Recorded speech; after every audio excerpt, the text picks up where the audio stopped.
Esta semana comenzó con una noticia que conmovió a la Argentina y al mundo y tiene que ver con el fallecimiento del Papa Francisco. En este espacio de la periferia vamos a tratar de reflexionar, de profundizar en su pensamiento y también en lo que representa su legado de ahora en más. Le damos la bienvenida para ello a nuestro compañero, también hombre que escribe en AGN Prensa, Damián Descalzo, especialista en Derecho Constitucional, maestrando en Relaciones Internacionales y autor de varios libros, entre ellos Haciendo Justicia Juntos. ¿Por qué hago hincapié en esto? Porque allí, en ese libro, también se recupera parte de lo que es el pensamiento del Papa Francisco, precisamente hablando de su injerencia en el movimiento obrero. Damián, ¿cómo estás? Buenos días, bienvenido. Buen día, Gustavo. Saludos a todos. Damián, ¿qué representa Francisco en esta coyuntura? ¿Qué representa su papado, según tu experiencia y según tu visión? Bueno, el pontificado de Francisco ha sido muy importante y son enormes las dimensiones de las que uno lo puede analizar. Es amplio sus repercusiones y entonces hemos visto en todos estos años y más marcadamente en estos días diversas interpretaciones, ¿no? Y son válidas en el sentido de que es tan amplio lo que se puede opinar sobre un papa, aunque creo que nunca hay que olvidar de que era eso, ¿no? Se puede hablar del aspecto político, del aspecto sindical, del aspecto ecológico, porque evidentemente la Iglesia Católica tiene una influencia predominante, en mayor o menor medida, pero predominante en todos estos años. Pero lo que no tenemos que olvidar es que es un hombre de la Iglesia Católica y que su principal legado es en términos religiosos, en términos espirituales. Su principal legado es decir que la Iglesia está abierta a todos. Llevar el mensaje de la Iglesia a todos los rincones del mundo, especialmente a los sectores más recónditos del planeta, ¿no? A las periferias del mundo. Ese yo creo que es su principal legado, es recuperar el espíritu católico, ¿no? Católico, mucha gente lo olvida o no lo sabe. Católico significa universal. Esta es la definición, la etimología de la palabra católico, ¿no? Católico es sinónimo de universal. Y lo que Francisco nos ha dicho en todos estos años es que hay que llevar el mensaje del Evangelio a todo el mundo. Universal, no solamente porque de ser a todo el mundo, sino incluso a todos los sectores, porque muchas veces hay sectores que quedan postergados, que quedan excluidos, y eso es lo primero que hay que entender. De ahí derivan todas sus otras enseñanzas. No se puede desligar una cosa de la otra. No se puede hacer como algunos quieren hacer una lectura política desligándolo de lo religioso. No, es imposible. Mucho menos en Francisco. Lo religioso es lo que influye sobre el resto de los ámbitos. ¿Crees que aquellos que pretenden traspolar su pensamiento religioso al campo político lo que hacen es generar un reduccionismo ideológico que el propio Francisco terminaba rechazando, ¿no? Porque nos advierte permanentemente sobre caer en las trampas ideológicas? ¿Ves que en este esfuerzo del sobregiro ideológico que tienen algunos sectores y tratándolo de emparentar políticamente a determinados pensamientos, que hace un reduccionismo del pensamiento de Francisco? Bueno, sobre ese tema hay mucho. No sería tan tajante en decir que todos los que hablan del tema político lo están haciendo para reducirlo. Sí, por supuesto que es válido que uno diga, bueno, a ver, me interesa el costado político de Francisco. Eso es válido. Lo que no es válido es decir, en realidad esto es más importante que lo religioso. Eso no es válido. Pero sí que se puede explicar asuntos con dimensión política. Hablando de los que lo hacen de buena fe, también he visto muchos que lo hacen de mala fe. Me refiero a los que a los que con ese discurso como que quieren menospreciar a la religión o menospreciar a la iglesia, o cuando dicen, o cuando usan a Francisco para levantar a la iglesia, perdón, para levantar a él, pero que en el fondo le quieren pegar a la iglesia, algo que en el peronismo podemos compararlo, salvando las enormes distancias, pero con los que hablan bien de Evita para hablar mal de Perón. Bueno, esa campaña yo la veo, claramente la veo, ¿no? Este es el único papa que es bueno, a mí la iglesia no me gusta, pero este papa es bueno. Bueno, eso Francisco lo detestaba, porque claramente Francisco era un hombre de la iglesia, Francisco era un continuador del magisterio de la iglesia, no era un loquito suelto que hacía cosas porque se le ocurrían a él. Vamos a volver sobre esto, pero antes me gustaría que nos cuentes cómo influyó el pensamiento de Francisco en tu escritura, a la hora de poder abordar determinados temas, sobre todo, por ejemplo, en Haciendo Justicia Juntos, ¿no? Allí hay un atravesamiento también de Francisco, pero ¿cómo influye en tu forma de abordar un texto a la hora de escribir? Bueno, yo en general, desde muy joven, he sido muy influido por el pensamiento cristiano, por el pensamiento de la iglesia, siempre, desde prácticamente, bueno, de mi adolescencia, he leído muchos documentos de la iglesia, muchas encíclicas, entonces yo me considero un humanista cristiano. Si tuviese que definirme en términos políticos universales, yo me siento inspirado por la doctrina social de la iglesia, incluso antes de la llegada de Francisco.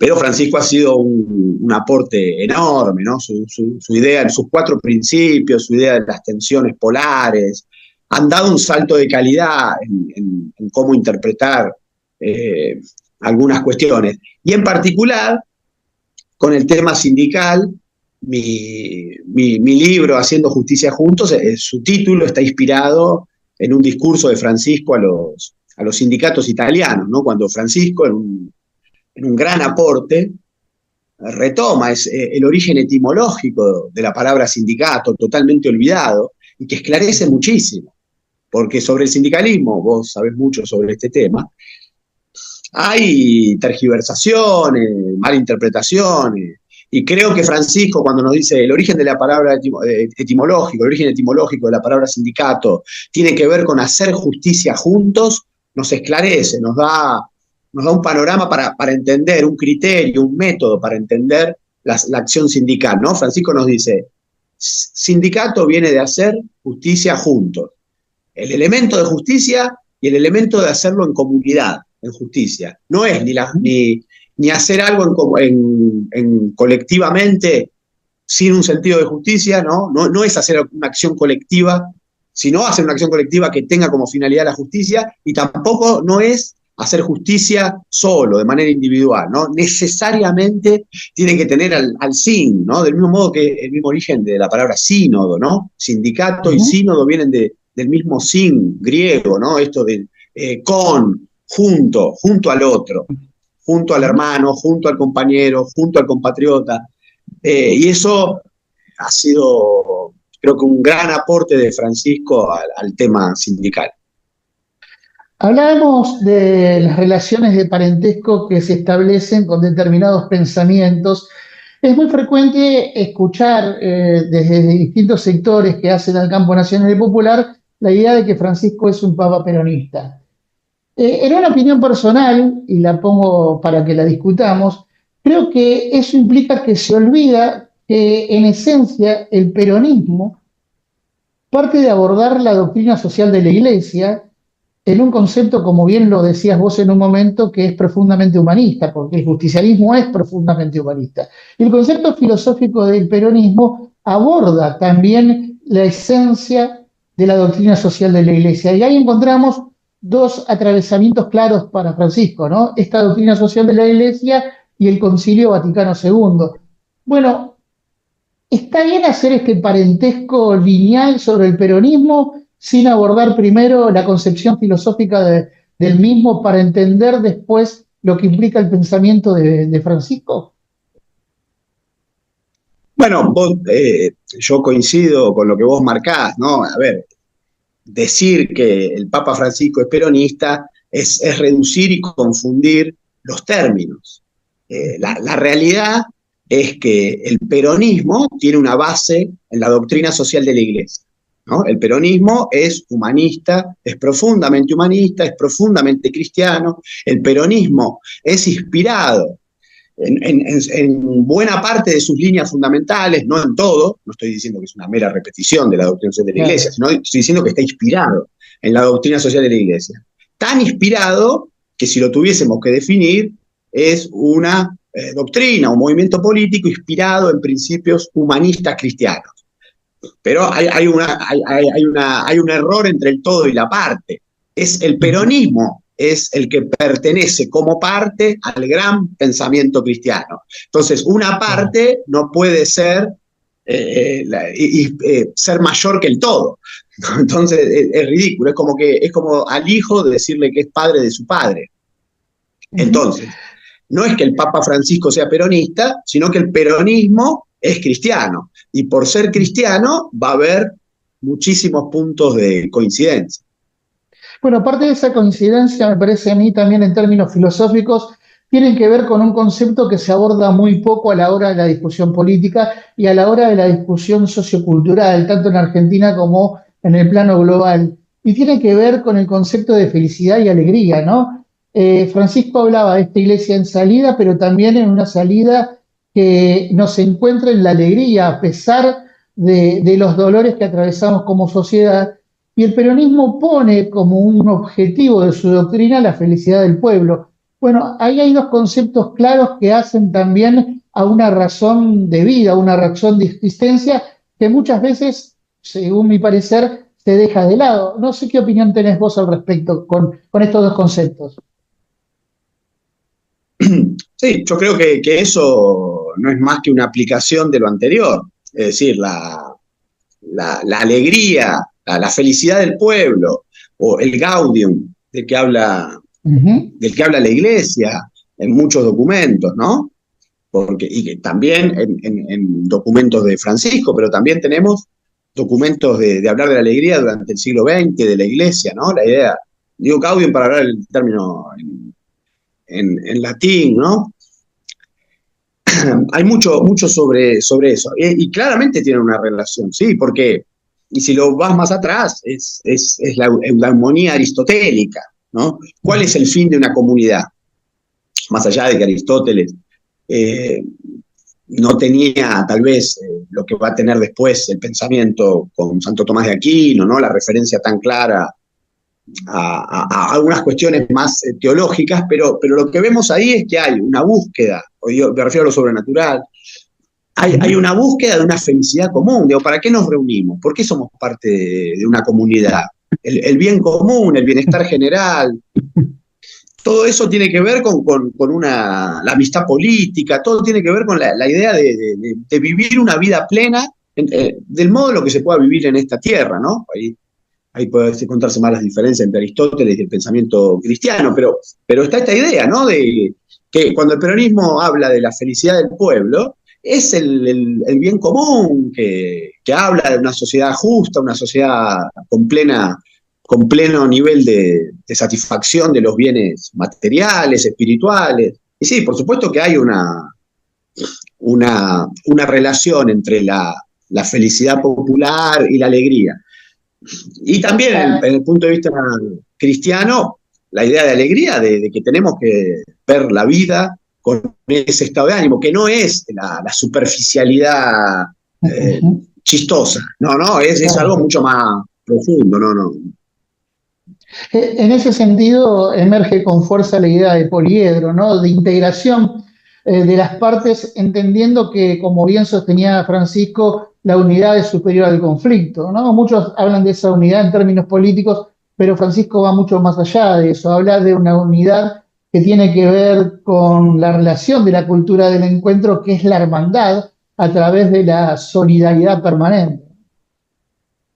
Sí, claramente, ese es un concepto que debe ser estudiado en profundidad, ¿no? Porque si no nos quedamos en los eslóganes, ¿no? La unidad es superior al conflicto y lo aplican para cualquier cosa. Claro. La idea del poliedro es muy interesante porque el poliedro es el todo pero que no anula a las partes. Ujú.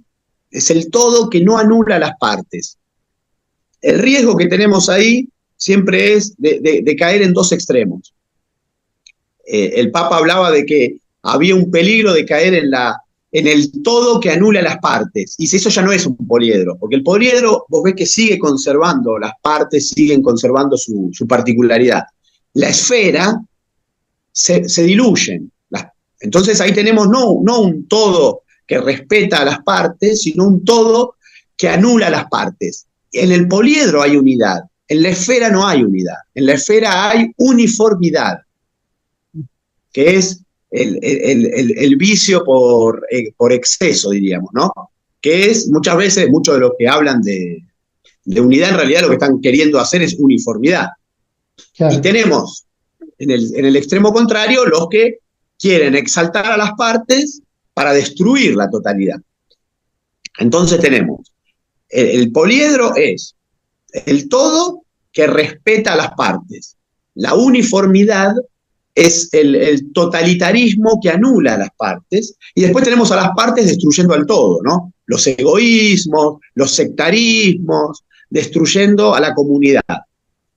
Por supuesto que como seres humanos es difícil, y yo inicié mi libro sobre el Papa Francisco, yo pongo una cita que me ha parecido siempre muy profunda, que él dice, la armonía, es decir, esa es la palabra, ¿no? Digamos, el modo en el Ujú. que se encuentra el punto justo, la armonía la hace el Espíritu Santo.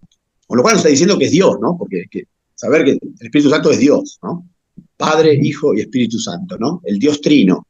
Es Dios el que la puede lograr en forma plena. Nosotros como humanos, del mismo modo que podemos querer tender al bien, pero siempre estamos ahí con el peligro de caer en el mal, ninguno de nosotros es 100% bueno o 100% malo.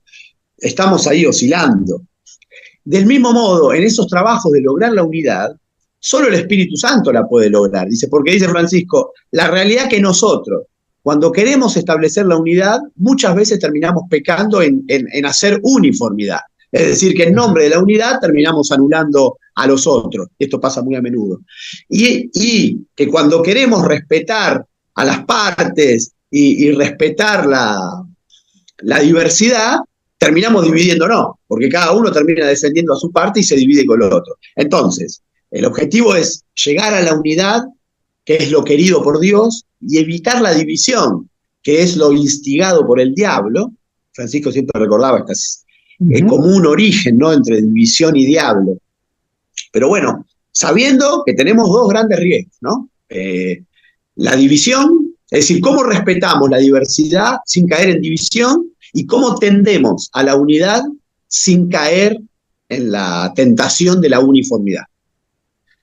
Damián, para ir cerrando, obviamente seguiremos a lo largo del tiempo hablando del pensamiento del Francisco, no se agota acá, pero hay un concepto que el dogma materialista, liberal, actual, empieza a borrar, entre otras cosas, que pretende eliminar del pensamiento cotidiano, ¿no? Y que es la noción de Dios, porque Dios es suplantado, sustituido por el mercado en este caso, ¿no? En lo material, en algo que además también termina siendo inalcanzable para un gran sector social.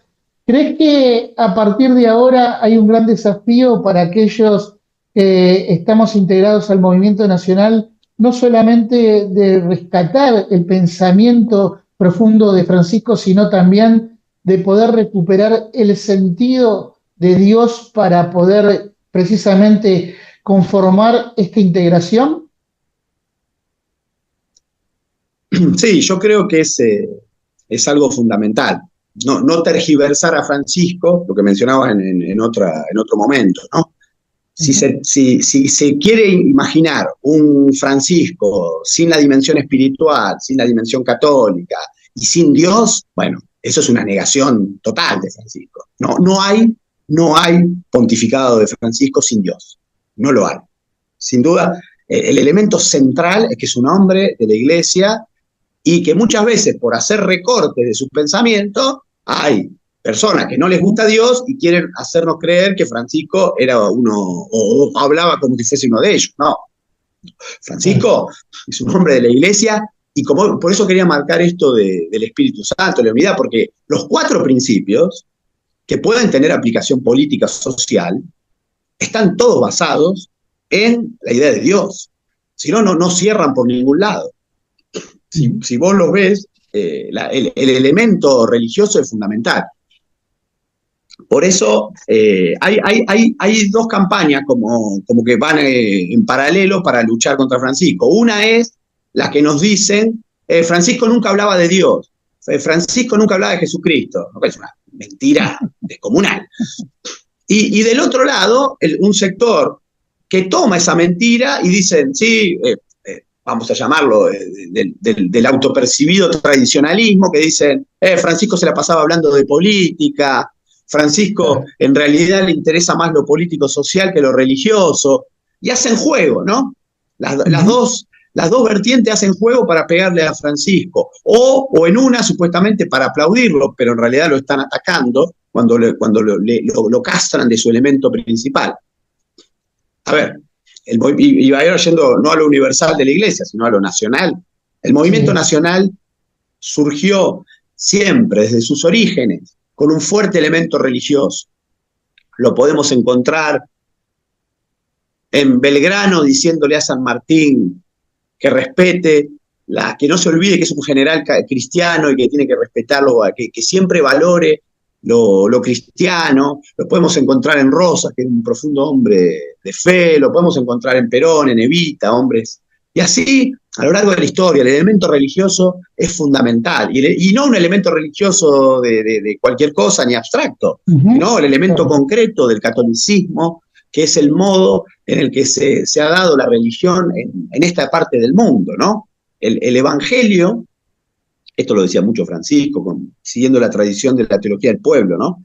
Evangelizar la cultura y la idea de inculturar el evangelio, ¿no? El evangelio, que es universal, se establece en un pueblo determinado. Y en el pueblo argentino el catolicismo se ha expresado con una idiosincrasia propia y con manifestaciones propias. Negarle el elemento espiritual católico al movimiento nacional es castrarlo de lo más puro, genuino, sólido y fuerte que tiene. Damián, ha sido un gusto para nosotros poder dialogar en este contexto con vos y abordar el pensamiento de Francisco. Recomendamos desde aquí la lectura de tus libros, obviamente el ya citado Haciendo Justicia Juntos, el otro es General Jorge Leal, Héroe del Polo Sur y Prócer de la Patria Grande, y también Cómo se gestó el peronismo, donde también abordás el origen de la doctrina social de la Iglesia que aborda el peronismo. Así que gracias, será hasta la próxima, te mandamos un abrazo grande. Abrazo grande, Gustavo, siempre es un gusto hablar con vos. Gracias.